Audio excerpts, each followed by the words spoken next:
ತೆಂಗಿನಕಾಯಿ ರುಬ್ಬೋದು. ಇದು ಒಣಮೆಣಸಿನ್ಕಾಯಿ ಖಾರಕ್ಕೆ ತಕ್ಕಷ್ಟು ಹಾಕೊಳ್ಳೋದು. ಇದೆಲ್ಲ ಸೇರಿಸಿ ಅಕ್ಕಿ ಇದೆಲ್ಲ ರುಬ್ಕೋಬೇಕು.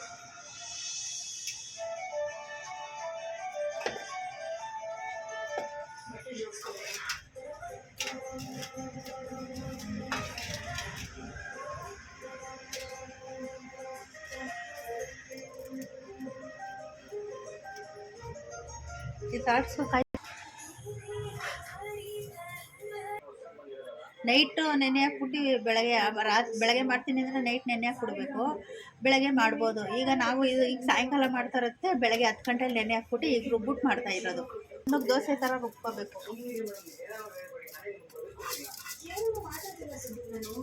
ನಾವು ಕಮ್ಮಿ ಜನ ಇರೋಕ್ಕೆ ಒಂದು ಪಾವು ಹಾಕೊಂಡಿದ್ವಿ. ಜಾಸ್ತಿ ಜನ ಇದ್ದರೆ ಜಾಸ್ತಿ ಹಾಕೊಬೋದು.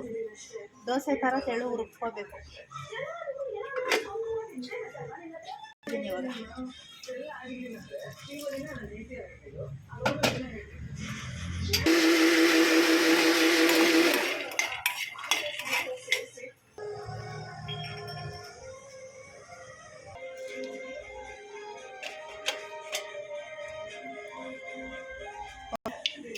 ಇದೆಲ್ಲ ಒಗ್ಗರಣೆಗೆ ಹಾಕಬೇಕು. ಕಡಲೆಕಾಯಿ ಬೀಜ ಉಜ್ಜಿ ಪುಡಿ ಮಾಡ್ಕೋಬೇಕು. ಮೊಮ್ಮಕ್ಕಳು ರಜೆಗೆ ಬಂದಿರೋದಕ್ಕೆ ನನ್ನ ಮಗಳಿಗೆ ಇಷ್ಟ ಆಯ್ತು ಮಾಡ್ತಾ ಇರೋದು. ನೀವು ಒಂದ್ಸತಿ ಮಾಡಿ, ಎಲ್ಲರೂ ತಿನ್ಬೋದು, ಇಷ್ಟ ಆಗುತ್ತೆ. ಒಗ್ಗರಣೆಗೆ ಸ್ವಲ್ಪ ಎಣ್ಣೆ ಹಾಕಿದ್ದೀನಿ. ಎಣ್ಣೆ ಕಾದ್ಮೇಲೆ ಈ ಸಾಸಿವೆ, ಕಡಲೆಬೇಳೆ, ಒಣಮೆಣಸಿನ್ಕಾಯಿ ಎಲ್ಲ ಒಗ್ಗರಣೆಗೆ ಹಾಕೋದು.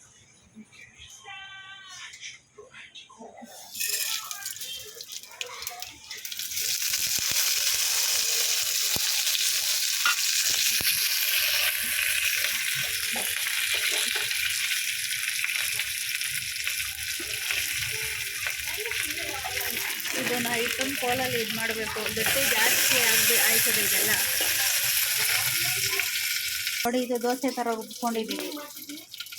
ಇದಕ್ಕೆ ಹಾಕಬೇಕು.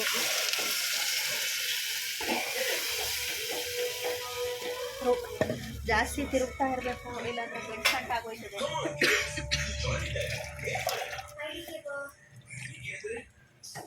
ತಿರು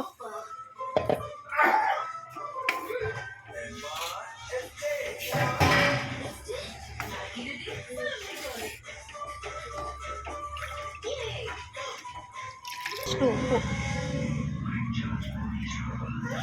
ನೋಡ್ಬಿಟ್ಟು ಹಾಕೋಬೇಕು. ಉಪ್ಪು ಜಾಸ್ತಿ ಆಗೋದ್ರೆ ತಿನ್ನೋಕ್ಕಾಗಲ್ಲ. ಇದಕ್ಕೆ ಖಾರ ಹಾಕೋ ಬದಲು ಬೆಲ್ಲ ಹಾಕ್ಬಿಟ್ಟು ಇದೇ ಸೇಮ್ ಎಲ್ಲ ಐಟಮ್ಗಳು, ಕಾಯಿ, ಬೆಲ್ಲ ಎಲ್ಲ ಅದ್ರ ಜೊತೆ ರುಬ್ಬಿಟ್ಟು ಮಾಡೋದು. 2 ಥರ ಮಾಡ್ಕೋಬೋದು. ಒಂದು ಸ್ವೀಟ್ ಒಂದು ಹುರಿದ್ಬಿಟ್ಟು ಹಿಂಗೆ ಪುಡಿ ಮಾಡ್ಕೋಬೇಕು. ಹಿಂಗೆ ಚೆನ್ನಾಗಿ ತಿರುಗ್ತಾ ಇರಬೇಕು. ತಿರುಗ್ತಾ ಇದ್ದಾಗ ಇದು ಹಾಕೋಬೇಕು. ಗಂಟು ಆಗೋಯ್ತದೆ. ಚೆನ್ನಾಗಿ ತಿರುಗ್ತಾ ಇರಬೇಕು. ಗಟ್ಟಿಯಾಗೋ ಗಂಟ, ಮುದ್ದೆ ಆಗೋ ಗಂಟ ಹಾಕೋದು. ಇದೆ ಗಟ್ಟಿಗೆ ಆಯ್ತಾಯ್ತು ನೋಡಿ. ಕಡಲೆಕಾಯಿ ಬೀಜ ಹಾಕ್ಕೊಂಡಿದ್ದೀವಿ. ಜೋರಾಗಿ ತಿರುಗ್ತಾ ಇದ್ದೀವಿ. ಚೆನ್ನಾಗಿ ಬೇಯಬೇಕು. ಚೆನ್ನಾಗಿ ಬೆಂದು ಇದಾಗೆ ಚೆನ್ನಾಗಿರುತ್ತೆ. ತಿರುಗ್ತಾನೆ ಇರಬೇಕು, ಕೈ ಬಿಡಬಾರ್ದು. ನೋಡಿ, ಹಿಂಗೆ ಗಂಟ್ಕೊಂಡು ಚೆನ್ನಾಗಿ ತಿರುಗ್ತಾ ಇದ್ರೆ ಮುದ್ದೆ ಥರ ಆಗುತ್ತೆ.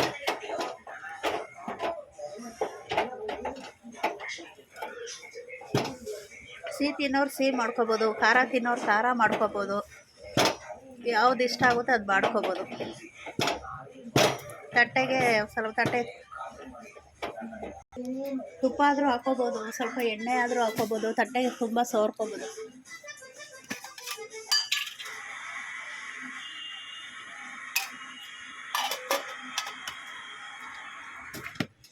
ಹಿಂಗೆ ಹಾಕೊಂಡು ಫುಲ್ ಹಿಂಗೆ ಸೋರ್ಕೊಳ್ಳಿ.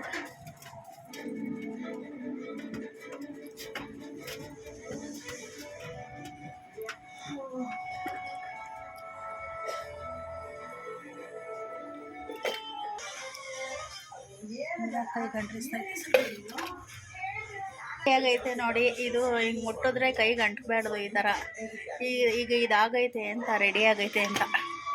ಈಗ ನಾವು ಸ್ಟವ್ ಆಫ್ ಮಾಡ್ಕೊಂಡು ತಟ್ಟೆಗೆ ಹಾಕ್ಕೊಳ್ಳೋಣ.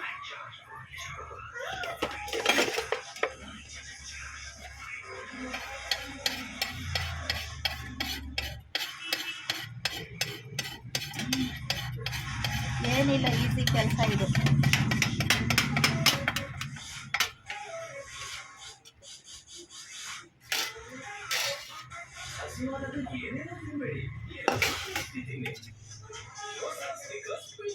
ವರ್ಗಾಯಿಸ್ತಾ ಇದ್ದೀನಿ.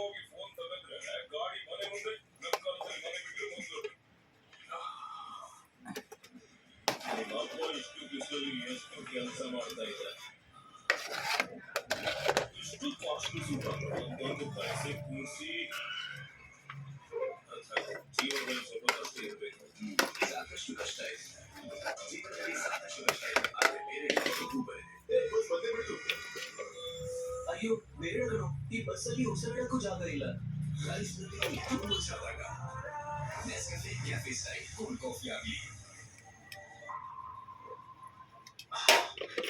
ಈ ಥರ ಇದು ಮಾಡ್ಕೋಬೇಕು, ತಟ್ಟೆಗೆ ಅಳ್ಕೋಬೇಕು.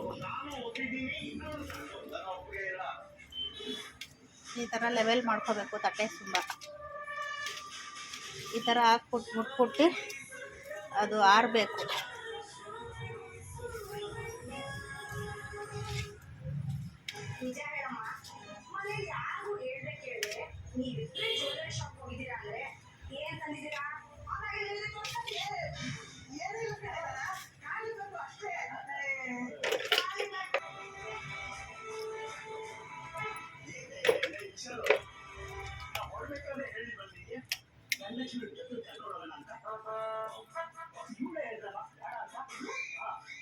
ಲಕ್ಷ್ಮಿಗೆ ಸರ್ಪ್ರೈಸ್ ಅಂದ್ರೆ ಇಷ್ಟ.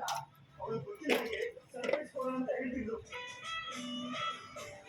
ನೋಡು ರಾಹುಲ್ ಕತ್ತಿ ತೆಗೆದಿದ್ದಾರೆ. ಇನ್ನು ಅದೇ ಸರ್ಪ್ರೈಸ್ ಕೊಡೋಣ. ಸರ್ಪ್ರೈಸ್ ಇಲ್ಲ, ಮಣ್ಣ ಬೆಟ್ಟಿಲ್ಲ.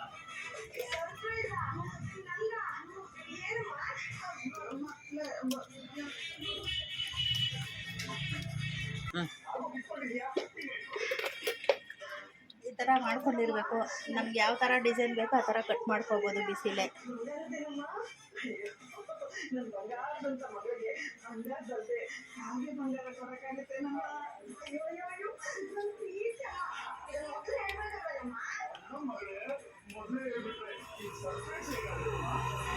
ಯಾವ ಥರ ಬೇಕಾದ್ರೂ ಕಟ್ ಮಾಡ್ಕೋಬೋದು.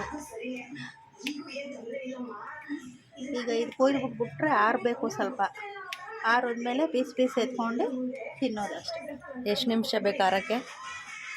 ಅದು ಎಷ್ಟು ಒಂದು 20 ನಿಮಿಷ ಆದರೆ ಸಾಕು ಅನಿಸ್ತದೆ. 20 ನಿಮಿಷ ಆಮೇಲೆ ready to heat Ullal boy. Old ಕಾಲದ ರೆಸಿಪಿ, ನಮ್ಮಮ್ಮ ಮಾಡಿದ ಉಳ್ಳಾಳ್ ಬಾಯ್. ಐಶ್ವರ್ಯ, ನಿಮ್ಗೆ ಇಷ್ಟ ಅಲ್ವಾ ಉಳ್ಳಾಳ್ ಬಾಯ್? ಮಾಡಿದ್ದೀನಿ, ತಗೋತಿಲ್ಲ. ಕೊಡು ಮಮ್ಮಿ. Thank you. ರೆಡಿ ನೋಡಿ ಉಳ್ಳಾಳ್ ಬಾಯಿ. ಎಷ್ಟು ಈಸಿ ಐತೆ. ಇದು ಹಳೆ ಕಾಲದ ರೆಸಿಪಿ. ನೀವು ಟ್ರೈ ಮಾಡಿ, ಟೇಸ್ಟ್ ಮಾಡಿ ಹೇಗಿತ್ತು ಅಂತ ಕಮೆಂಟ್ ಮಾಡಿ ಫ್ರೆಂಡ್ಸ್. ಬಾಯ್, ಗುಡ್ ನೈಟ್.